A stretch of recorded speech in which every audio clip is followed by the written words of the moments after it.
No es de extrañar que uno sea perfectamente consciente de qué, cómo, cuándo y por qué tiene que hacer algo, y al mismo tiempo no esté por la labor de ejercer acción para materializar esa idea. ¿Qué se interpone entre lo que deseamos con fervor y lo que nos apetece? ¿Qué ingrediente impide que consumemos nuestras aspiraciones más profundas? ¿Qué es lo que verdaderamente nos obstaculiza para conseguir lo que queremos? Exacto, las emociones. Para entender el origen de las excusas, voy a explicar la metáfora del elefante y el jinete creada por el psicólogo Jonathan Haidt. Por un lado, el elefante es un mamífero de dimensiones colosales, que goza de un olfato excelente y un oído exquisito, pero cuya vista está lejos de ser perfecta. Al carecer de una vista periférica, su mecanismo natural de defensa ante estímulos inesperados recae sobre los otros sentidos. Por ello, el elefante representa la intuición. Por otra parte, el jinete está situado por encima del elefante. Dada su inteligencia, el jinete sabe cómo situarse al lomo del elefante para dirigirlo, pues sujeta las riendas y piensa que lleva la voz cantante. Grave error por ello. El jinete representa la razón. Cuando el elefante y el jinete miran para el mismo lado, caminan en direcciones iguales, buscan objetivos comunes y no habrá ningún conflicto. El problema surge cuando las necesidades de ambos son diferentes, de tal modo que cada cual tira para su lado para satisfacer sus propias necesidades. El elefante es grande, fuerte e impulsivo. El jinete, por su parte, es astuto, más pequeño y débil en comparación con el elefante. Así pues, el control del buen jinete es poco menos que un aciago espejismo, pues no deja de ser precario e incierto en comparación al animal. Si el gigante elefante se rebela contra su dueño y quiere tomar otra dirección, es bastante probable que lo consiga. Es la lucha eterna de todos nosotros, la razón contra la emoción, pero aún no hemos llegado a la peor parte. ¿Sabes cuál es la triste verdad del asunto? Primero sentimos, después razonamos, y cuando la emoción es tan poderosa que el individuo se ve sobrecargado por un mar de sentimientos aflictivos y sensaciones desgarradoras, recurre a la razón para excusar las decisiones que las emociones ya han tomado desde hace un buen rato. De ahí procede la palabra excusa. ¿Ahora ya entiendes lo que significa? Te sientes abatido cuando no estás por la labor de dejar tan pronto las sábanas, por eso la razón justifica que habrá días de sobra para estudiar, a pesar de que el examen sea dentro de 3 días y no hayas empezado. Te sientes desamparado cuando tu pareja no está junto a ti, por eso la razón justifica que merece una segunda oportunidad, a pesar de que no te trata como una persona digna y noble que en realidad eres. Te sientes sosegado cuando inhalas el humo del tabaco, por eso la razón justifica que no pasa nada por echar un par de caladas al salir de la fiesta, a pesar de que nunca te conformarás con un solo cigarrillo. Te sientes contento cuando vas ciego de alcohol, por eso la razón justifica que beber con moderación no es malo para la salud, a pesar de que hayas sido el culpable de que no completaras ese ambicioso proyecto. Te sientes horrorizado cuando piensas en emprender, por eso la razón justifica que es mejor seguir formándose 4 años más o esperar a que el ciclo económico sea más favorable, a pesar de que las oportunidades perfectas no existen. No te molestes conmigo, simplemente soy la mensajera. Estarás pensando en bajar a la caja de comentarios para convencerme de por qué tu excusa sí es válida. No te preocupes, yo me la creo, yo te la compro, aunque he de advertirte que dicha autoconvicción jamás te ayudará a tomar acción, sino reforzar un comportamiento sumiso y derrotista. Nada cambiará. No te culpo, pues no es más que el funcionamiento puro y duro del cerebro. Yo también lo hago. Soy humana y me pongo excusas. La cuestión está en si la baraja de alegatos y pretextos desvía la trayectoria del elefante y ligeramente con que si la bestia se apodera del sentido y dirección del camino al tener arriba a un jinete amansado y demolido. ¿En qué quedamos, caballero? ¿Va usted a ir de paseo o de rodeo?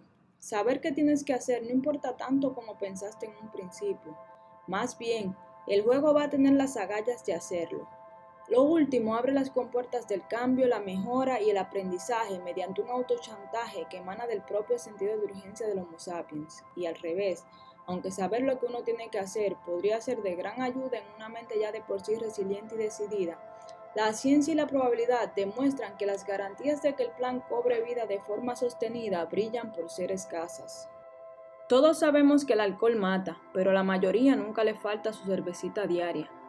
Todos sabemos que el dulce mata, pero la mayoría no detiene los atracones de azúcar. Todos sabemos que la velocidad mata, pero la mayoría superan el límite permitido en una carretera al sobrepasar un radar. No es el hecho que uno sea consciente o no de un peligro lo que le aleja de él. No es el hecho que uno sea consciente o no de una meta lo que le acerca a ella. Es una condición necesaria, pero no suficiente. ¿Cuál es el secreto que te permitirá revertir el proceso de autodestrucción? Lo sabrás a continuación. Existe una explicación psicológica detrás de este fenómeno. Piensa un poquito. ¿Recuerdas lo que te dije al principio del video? ¿Qué es lo que verdaderamente nos obstaculiza para conseguir lo que queremos? Exacto, la excusa. Todavía no, espera. Escucha el siguiente ejemplo. Imagina que vas caminando tranquilamente por la montaña y tu cuerpo empieza a sentir escalofríos al percatarse de que hay algo que parece ser una serpiente. Con unos instantes después de sentir tal miedo e inseguridad, la cognición dice que es un palo, lo que ocasiona un cambio repentino y automático en la sensación.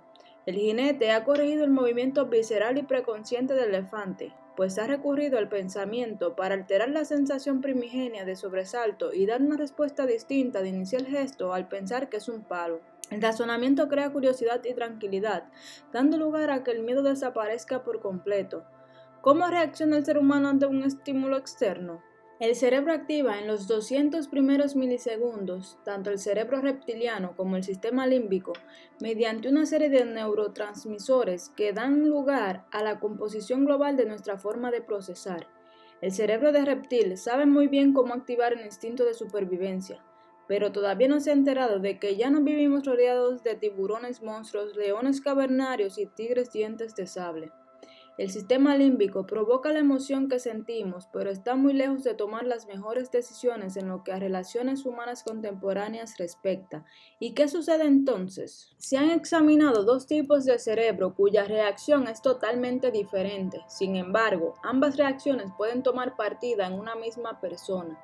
Al tener que afrontar diferentes compromisos o simplemente al abordar múltiples desafíos que le permitan crecer y madurar como persona.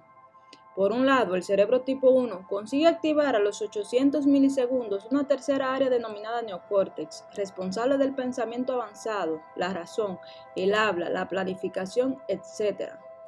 La corteza prefrontal es capaz de iniciar la cognición para modificar el pensamiento acerca del estímulo externo. Si lo que estoy viendo fueran serpientes, se moverían y emitirían un sonido diferente. Pero cuidado, no es dicho razonamiento lo que fulmina lo anterior, sino lo crea otra emoción distinta que se adapta mejor a la coyuntura.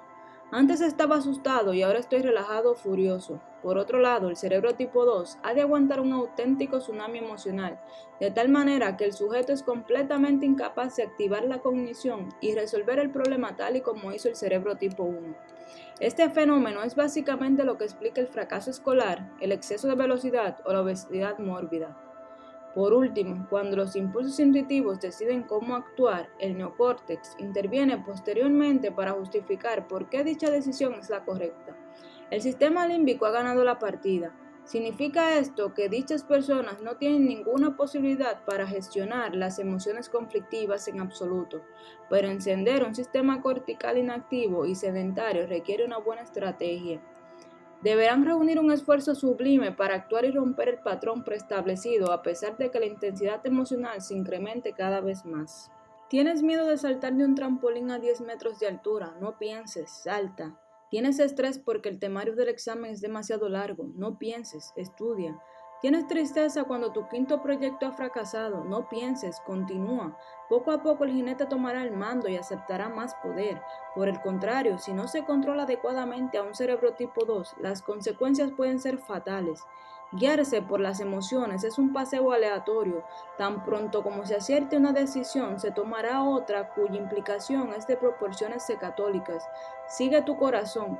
Es literalmente la filosofía del drogadicto. Es aquí donde nacen las excusas. Recuerda, si el elefante le gana la partida al jinete y éste comienza a andar sin su consentimiento, el jinete, al verse incapaz de frenar al animal, elabora un pretexto que argumente por qué éste ha salido disparado en una dirección específica en contra de su verdadero interés. Sea como sea, cada vez que alguien tome una decisión, primero ha sentido en su cuerpo. Después habrá algo que lo justifique o desmienta a nivel cognitivo. La inteligencia se puede entender desde la acepción de Integer, esto es, seleccionar entre cuando yo soy inteligente, significa que entre todo lo posible escogeré lo más adecuado a la situación. La inteligencia emocional implica que el individuo elija la emoción más apropiada para el estímulo externo, entre todas las que se encuentran a su disposición. La emoción decide y la razón justifica.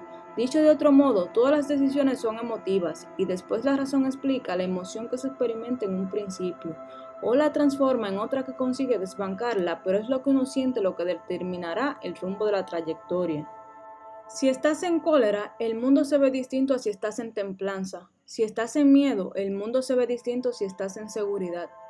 Si estás en letargo, el mundo se ve distinto si estás en julio. El pensamiento es un buen evaluado, pero no un buen gestor. La gestión tiene que producirse de emoción a emoción. El trabajo de saber lo que hay que hacer corresponde a la corteza prefrontal, pero ser capaz de hacerlo tiene que ver con la inteligencia emocional. Es decir, si el sistema operativo que se utiliza es el cerebro tipo 1 o el cerebro tipo 2, ¿comprendes ahora por qué tanta gente se refugia en las excusas? ¿Entiendes ahora por qué saber lo que hay que hacer no basta? No todo el mundo ha aprendido a seleccionar sabiamente, no todo el mundo sabe gestionar sus emociones, y no es raro, nadie nos ha enseñado a hacerlo. El factor que aniquila la existencia de miles de individuos es precisamente la kriptonita. El problema es que una gran parte de las personas, al no entender las emociones más conflictivas, se asustan y prefieren fundamentar el dominio que éstas ejercen sobre su voluntad mediante justificaciones elaboradas por la razón. Es que no tengo tiempo para ir al gimnasio, dijo Pedro, mientras buscaba olvidarse de su tristeza consumiendo porquería televisiva. Es que mi jefe tiene que subirme el sueldo, dijo María, tras calmar su ansiedad comprándose 3 pares de zapatos carísimos. Es que las editoriales no me publicarían el libro, dijo Junior, para justificar el miedo a lo que el lector pueda pensar de él. Es que mira, te digo algo, quizás a ti te puedas engañar, pero a mí no. Bueno, sí podrías engañarme, pero luego ¿qué? Tu vida seguirá siendo exactamente la misma. Menos es que y más hay que, es lo que quiero escuchar. Lo más grave de la situación es que la gente piensa que el hecho de que las excusas sean aceptables les exime de tomar responsabilidad sobre su vida. El asunto no va de tener razón o no tenerla, de moverse o no moverse, de actuar o no actuar, de cambiar o no cambiar, de hacer o no hacer. Deja de ser un jinete fatídico y desconsolado y conviértete en un tomador de categoría. ¿Vas a tolerar que las emociones jueguen contigo o vas a jugar tú con ellas? ¿Vas a dejar que tu cerebro te domine o vas a convertirlo en una máquina infalible? ¿Vas a permitir que un sentimiento temporal tome una decisión permanente? ¿Vas a consentir que las excusas se carguen tu vida o vas a construir una vida con las excusas correctas, aquellas cuya noción no se basa en la emoción, sino en la noción? Es que no tengo la paciencia de soportar una existencia miserable ni un segundo más. Es que no tengo la intención de quedarme parada y esperar a que el cambio aparezca. Es que no tengo la voluntad de autoconsolarme para reforzar mi melancolía y letargo. Es que no tengo la convicción de recurrir al lamento para resolver mis problemas. Es que no tengo la osadía de autorizar de nuevo un comportamiento de perdedor. Es que no soporto las excusas. Ahora, ¿vas a esperar algún cambio o tú vas a hacer el cambio?